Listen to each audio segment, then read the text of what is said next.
Good morning. This is Rick Komarek, Certified Financial Planner, sharing with you a new blog post that I just uploaded called Green Grass and High Tides. So with that, let's get started. It's been a very strong start to 2019. The broad-based S&P 500 has advanced nearly 18% in just 4 short months. First of all, can you believe that the year is 1/3 over already? Only 2/3 left to go. But there's more good news. The S&P 500 index has topped previous highs, according to Yahoo Finance.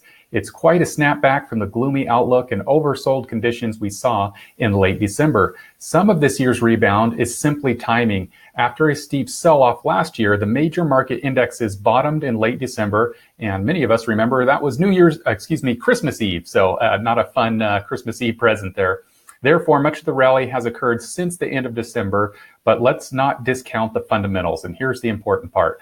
What has been powering the rally? Well, recession fears have faded. Put another way, recessions crush profits and severely dampen the outlook for profits. Earnings growth isn't very strong right now, but Q1 reports are topping a low hurdle. Number two, after slowing through much of 2018, the global economy appears to be stabilizing. Number three, the Federal Reserve is on hold and interest rates remain low. Last year, the 10-year Treasury peaked above 3%, according to Bloomberg. Today, it's hovering near 2.5%. Given expectations of modest economic growth, options to earn a higher return in safe investments are limited, reducing competition for stocks. Number four, investors remain optimistic that U.S. and Chinese trade negotiations will come to terms on an ever-elusive trade agreement. Here's a headline in the April 29th Wall Street Journal.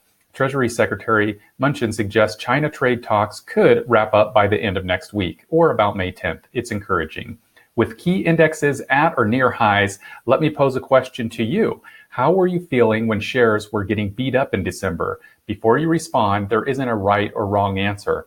Did you look past the headlines, recognizing the financial plan was the best path to long-term success?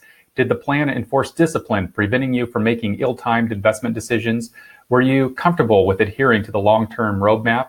If the answer is yes, your tolerance for risk is incorporated into your approach.